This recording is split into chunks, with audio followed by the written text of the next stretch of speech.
अस्सलामु अलैकुम वरहमतुल्लाहि ताला वबरकातुहू। आज मैं मौत और कब्र का बयान लेकर आया हूँ, क्योंकि लोग दुनियादारी में इस कदर मशगूल हो गए हैं कि उन्हें आखिरत का कुछ ख्याल नहीं। इसलिए मैंने सोचा कि मौत और कब्र का बयान लेकर आऊं, ताकि लोग कुछ नसीहत हासिल कर लें और खुदा की तरफ रुजू हो जाएं। तो आइए, वाक़यात को समाप्त करने से पहले मैं आप तमामी लोगों से एक गुजारिश होगी कि जो लोग मेरे चैनल अशरफी चैनल पर नए आए हैं या नए लोग वीडियो देख रहे हैं, तो मेरे चैनल अशरफी चैनल और अशरफी चैनल 2 को सब्सक्राइब कर लें, क्योंकि मैं इस्लामिक बयान लाता रहता हूँ और इंशाअल्लाह अज़ीज़ लाता रहूँगा। आप लोगों से यही उम्मीद होगी कि इसी तरह आप लोग सपोर्ट करते रहेंगे जैसा कि आप कर रहे हैं। तो आइए वाक़या समाप्त फरमाते हैं। मौत क्या है? तो मौत ये है कि रूह बदन से निकल जाए, लेकिन निकलकर रूह मिट नहीं जाती है, बल्कि आलमे बरज़ख में रहती है। मरने के बाद रूह कहाँ रहती है?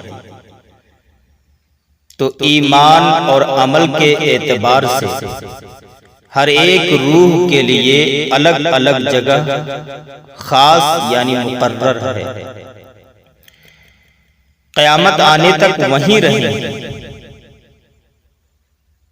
किसी की जगह अर्श के नीचे है, तो किसी की जगह अलल इल्लियीन है, और किसी की रूह ज़मज़म शरीफ में, किसी की जगह उसकी कब्र पर है, और काफिरों की रूह कैद रहती है। किसी की चाहे बरहूत में है, तो किसी की सिज्जीन में, या किसी की रूह उसकी मरघट पर या कब्र पर मुक़य्यद रहती है। क्या रूह भी मरती है? तो रूह मरती या मिटती नहीं है, बल्कि हमेशा बाकी रहती है। और जिस हाल में भी हो और जहां कहीं भी हो, अपने बदन से एक तरह का लगाव रखती है। बदन की तकलीफ से रूह को भी तकलीफ पहुंचती है, और बदन के आराम से रूह को भी आराम मिलता है। जो कोई कब्र पर आए, उसे देखती पहचानती भी है, उसकी बात सुनती है। और मुसलमान की निस्बत तो हदीस शरीफ में आया है कि जब मुसलमान मर जाता है तो उसकी राह खोल दी जाती है, जहां चाहे जाए। हजरत शाह अब्दुल अजीज अलैहि रहमा इरशाद फरमाते हैं, अपनी किताब में लिखते हैं कि रूह रा कुर्बो बोद मकानी यकसा, यानी रूह के लिए कोई जगह दूर या नजदीक नहीं, बल्कि सब जगह यकसा है, बराबर है। रूह की मौत और बाज़ अहवाल, तो जो ये माने कि मरने के बाद रूह मिट जाती है, वो बदमज़हब है, मुर्दा कलाम भी करता है। उसकी बोली अवाम, जिन्नात और इंसानों के सिवा, इंसानों के और जिन्नातों के अलावा तमाम हैवानात वगैरह उनकी आवाज़ों को, उनकी बातों को सुनते भी हैं।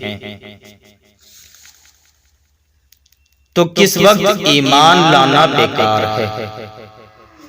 हर शख्स की उम्र मुकर्रर है, न उससे घट सकती है न बढ़ सकती है। जब जिंदगी का वक्त पूरा हो जाता है तो हजरत इज़राइल अलैहिस्सलाम रूह निकालने के लिए तशरीफ ले आते हैं। उस वक्त मरने वाले को दाएं बाएं जहां तक नजर जाती है फरिश्ते ही फरिश्ते दिखाई देते थे। मुसलमान के पास रहमत के फरिश्ते आते हैं और काफिर के पास अजाब के फरिश्ते आते हैं। उस वक्त काफिर को भी इस्लाम के सच्चे होने का यकीन हो जाता है, लेकिन उस वक्त का ईमान लाना मोतबर नहीं, एतबार नहीं किया जाता, क्योंकि ईमान तो अल्लाह और रसूल की बताई बातों पर बेदेखे यकीन करने का नाम है। और अब तो फरिश्तों को देखकर ईमान लाता है। इसलिए ऐसे ईमान लाने से मुसलमान ना होगा। मुसलमान की रूह बड़ी आसानी के साथ निकाली जाती है और उसको रहमत के फरिश्ते इज्जत के साथ ले जाते हैं। और काफिर की रूह बड़ी सख्ती से निकाली जाती है और उसको अज़ाब के फरिश्ते बड़ी जिल्लत से ले जाते हैं। मरने के बाद रूह किसी दूसरे बदन में जाकर फिर पैदा नहीं होती, बल्कि क़यामत आने तक आलमे बरज़ख में रहती है। और ये ख्याल कि रूह किसी दूसरे बदन में चली जाती है, ये बिल्कुल गलत है। चाहे आदमी का बदन हो या जानवर का, किसी दूसरे के बदन में दूसरे की रूह मरने के बाद नहीं जाती। बिल्कुल ये गलत है, इसका मानना कुफ्र है और इसी को आवागवन और तनासुख कहते हैं। तो हज़रात, मरने के बाद आमाल के एतबार से उसको जज़ा और सजा भी मिलता है। इसलिए हमें चाहिए कि अगर हमारी रूह आसानी के साथ निकले, हम ये चाहते हैं, तो हमें चाहिए कि हम नेक अमल करते रहें ताकि हमारी रूह बड़ी आसानी के साथ निकले। अल्लाह ताला से दुआ है कि मौलाए कायनात हम तमाम मुसलमानों को नेक अमल करने की तौफीक और रफ़ीक अता फरमा। खुसूसियत के साथ हम तमाम मुसलमानों को नमाज़े पंज वक्ता पढ़ने की तौफीक और रफ़ीक अता फरमा। आमीन सुम्मा आमीन।